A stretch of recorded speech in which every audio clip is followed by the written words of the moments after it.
concerning the palm wine, that is when it is first collected, it does not intoxicate.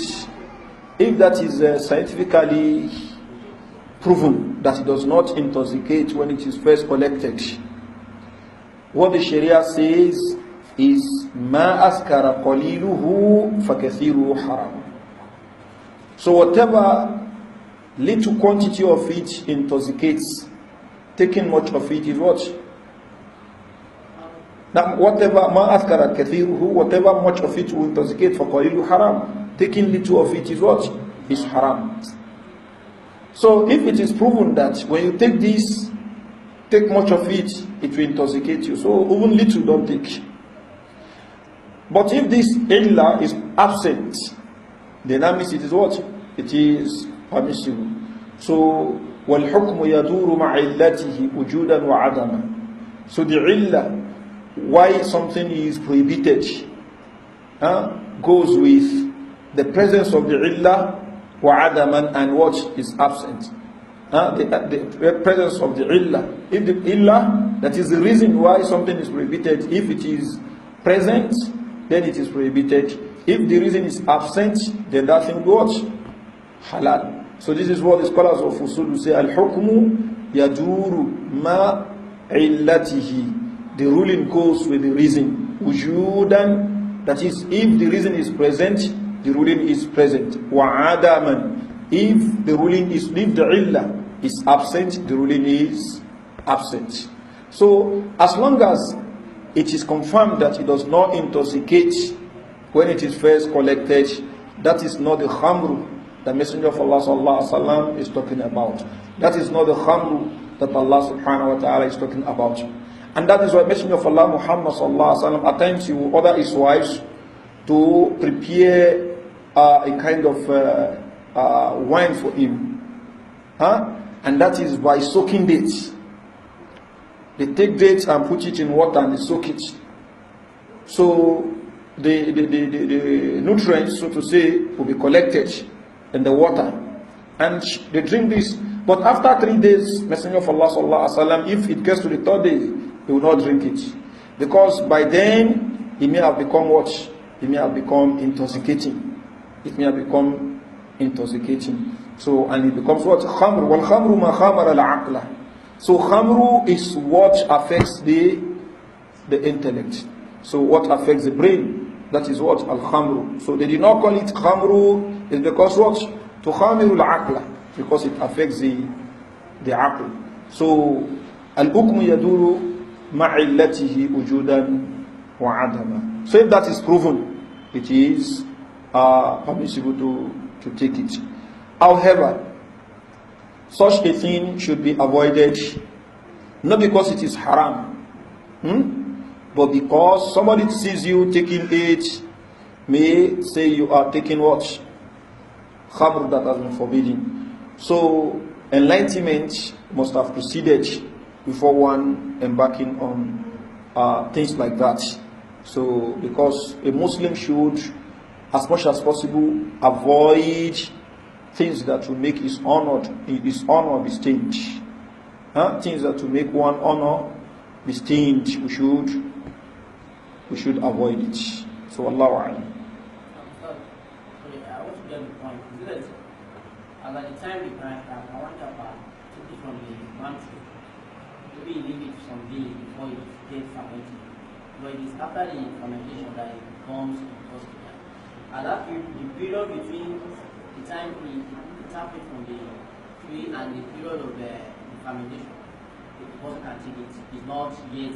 As long as it does not intoxicate. As long as it doesn't intoxicate. And that's why I said, Messenger of Allah Muhammad sallallahu alaihi wasallam, soaking dates in water, you will avoid it after maybe 3 days. So it varies from one fruit to the other. It varies from one fruit to the other. So one shouldn't use 3 days as what? The yardstick. No. It is the fermentation and the intoxication that matters. Because that's this popular zobo. No. If you leave that zobo for some period of days, the taste is different from when it's ordinarily prepared. Does it intoxicate? That I don't know. So this, if it is what, that's the Messenger of Allah sallallahu alaihi wasallam said. What he said, "Ma askara kathiruhu faqaliluhu haram." Ma askara kathiruhu faqaliluhu haram. So anything that you take, that when you take much of it, you get intoxicated. Faqaliluhu haram. Just taking little of it is what is haram. It is haram. So Allah alam. So it is the intoxication that matters. The intoxication that matters. And that's why you see some scholars who say maybe some things that are produced, if in the process of producing them, maybe an amount of alcohol is added, maybe 1%. So, and that thing has undergone change. So they say what? It is halal to eat it. As long as what you are not the one taking intoxicant to process that particular thing. It is haram on you as a Muslim to process it. Likewise, it is haram for you to watch, delegate that to somebody. That I'm a Muslim, you can process it. It's the same thing. But let's say a John, a Kennedy, for instance, prepares it, and the end product is what? Is something that if you take, it does not intoxicate. It is not khamr. It is not khamr. But for you to not say, okay, it's just little quantity of intoxicant that you are going to add, so to make the cake, okay, just as some of our sisters that prepare or bake, so they add what, some of them will tell you that for the cake to be okay, to preserve the cake, they have to add what? Alcohol to it. This you can do, haram. Haram. But let's say somebody does the cake and the cake does not intoxicate. Can you eat it? Yes, you can eat it. As long as what? It does not intoxicate. Not because there is little alcohol in it. If you want to go by that, you say what? Haram. But the reason is what? That alcohol, so to say, has what? Are changed. The process are changed it, so you are not taking. And it's not prepared by a Muslim as well. It's not prepared by, even by a Christian. It's not permissible for her or him to prepare it. But now it has been done. It has been done. The end result, the end product is what we are talking about now. Can you take it? The question is, if you take it, are you taking what can intoxicate you? If no, then you can take it. But there is what? Alcohol in what? In the process of getting that thing. No, this is no more alcohol.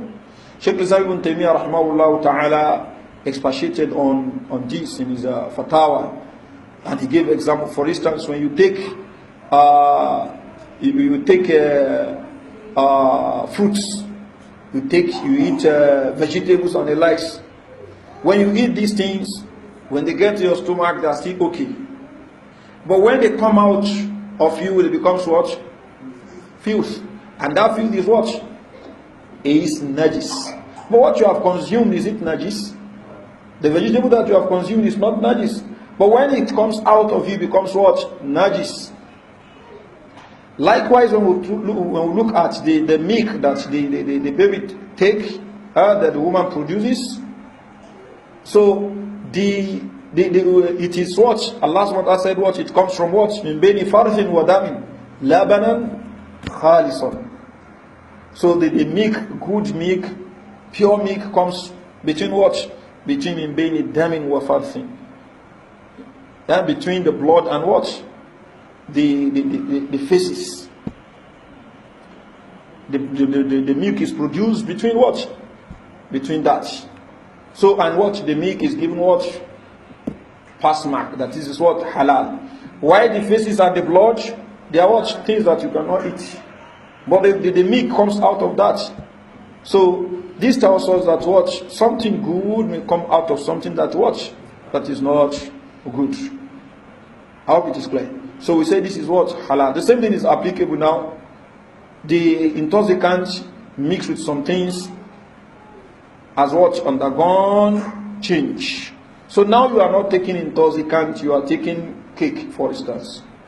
You are taking biscuit, for instance. And that's why some of our brothers, when they want to condemn some companies, say maybe they had so and so, there is so and so amount of intoxicant in it. Yes, so no. The issue is not that so and so amount of intoxicant. The issue is what? Does it intoxicate? If it doesn't intoxicate, you don't have to bother yourself about that, because the process it has undergone has killed that thing. However, this is not a sanction of those who prepare this local agu with ogogoro and the likes of shinap. No. This one is clear. It intoxicates. So it is not permissible to prepare, that's number one. Two, even if it is prepared, the end result is what?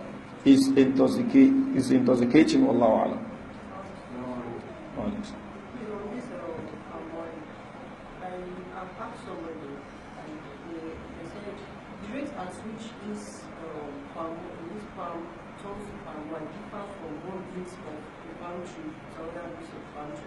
That a particular bit, before it's even taken down, before the palm oil tapa comes down, is already fermenting.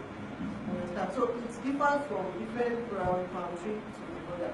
So if this one would not intoxicate in 5 minutes, the other might intoxicate in 1 minute. So it still goes back to what has been said. One, we have to get information from those who are in that line.